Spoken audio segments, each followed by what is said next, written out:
salam sejahtera. Saya Nur Najah Adlina binti Muhammad Jafi sebagai wartawan daripada TV PSS Seindah.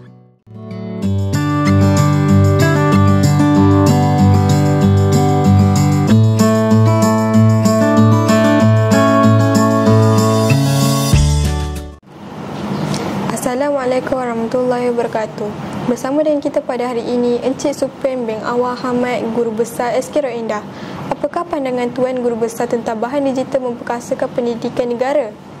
Terima kasih adik Najah atas soalan yang diberikan kepada saya. Baiklah, pada pandangan saya, bahan pendidikan digital memperkasakan pendidikan negara dengan cara di mana bahan digital ini menjadi akses kepada pencapaian sumber pendidikan yang berkualiti.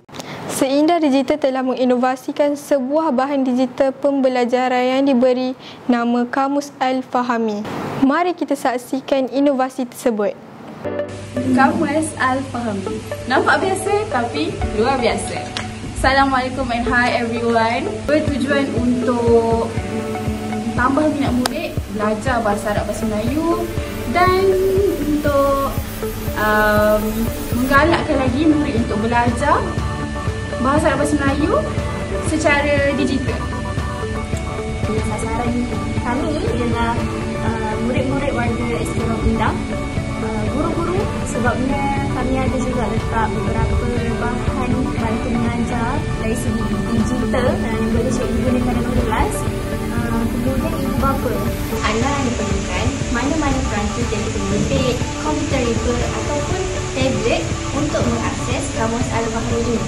Selain itu, dapat meningkatkan penguasaan dalam bahasa Melayu.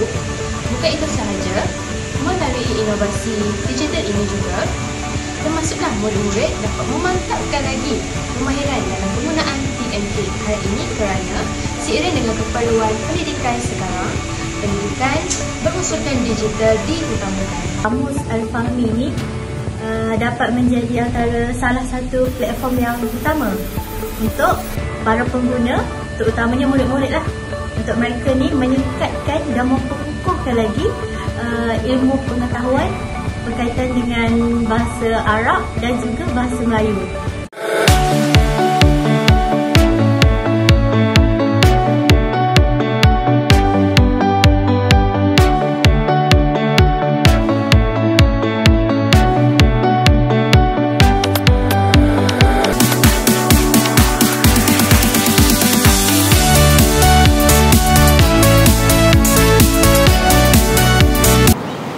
Kita dengar apa kata warga Seindah tentang kamus ini. Bilakah kamu menggunakan Kamus Al-Fahami?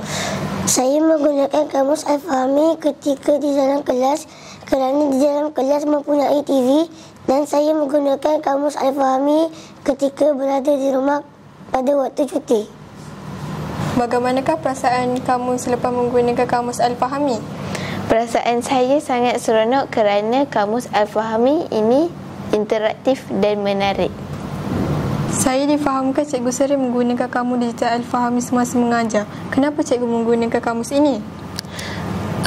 Kamus ini sangat mudah diakses walaupun di mana kita berada. Tambahan pula, di Seindah kami mempunyai Smart TV di dalam setiap kelas. Jadi guru-guru boleh mengakses kamus ini di dalam kelas bahasa mengajar. Selain itu, kamus ini juga sangat interaktif, terutamanya untuk murid tahap 1 yang gemarkan permainan dan kuis yang terdapat dalam kamus ini. Kamus Al-Fahami antara inovasi yang menyumbang kepada sekolah menerima anugerah emas pendidikan digital terbaik sekolah rendah Negeri Pahang 2024. Kepada semua yang menonton video ini, sila imbas kod Kamus Al-Fahami. Sekian daripada saya dari TV PSS Seindah. Jumpa lagi.